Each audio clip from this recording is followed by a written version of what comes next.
Манасты жогоруда айтып кеттим. Манас бардыгына биздин тил менен айтканда конституциянын гаранты сыяктуу президент болуп, бардыгына бийик кепил болуп туруп берген.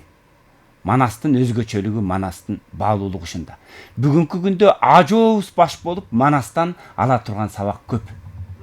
Буну биз баарыбыз моюндаш керек. Ошон үчүн биз дайыма манасчылар айтабыз, Манасты окуйду, Манасты билели, Манастан баарыбыз алабыз. Идеалдуу эч ким жок, албетте. Ар ким пенделиктен кемчилик кетирет, бирок биз өткөндөн сабак алып, түздөнүп туруубуз абзел.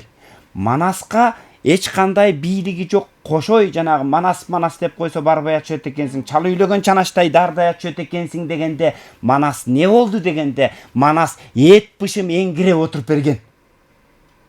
Күнөөсүн мойнуна алып, эт бышым эңгиреп отуруп берген. Уялган. Анткени Кыргызда хан бийлигине нарк күчтүү деген сөз бар.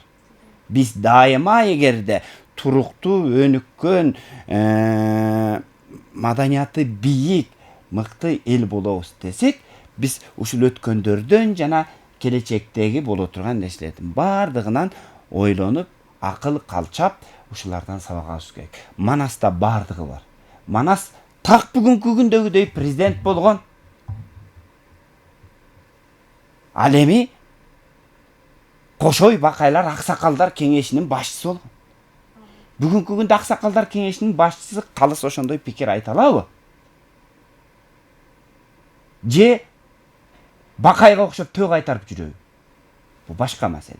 Ошол себептен менин жеке оюмда Манаста бар айтылган, мен ойлойм, Кыргыздын ар бир инсан ажообуз баш болуп, бардыгыбыз Манастан сабак алышыбыз керек. Манаста баалуулуктарды өзүбүзгө колдонушубуз керек. Керек болсо бүгүнкү күнгө жооп берет Манасты. Бул эпикалык гана баян эмес.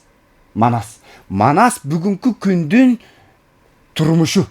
Аны Авезовдун тили менен айтканда кыргыз турмушунун энциклопедиясы деп айтып болот. Же Айтматовдун тили менен айтканда кыргыз рухунун туу чокусу деп айтып болот.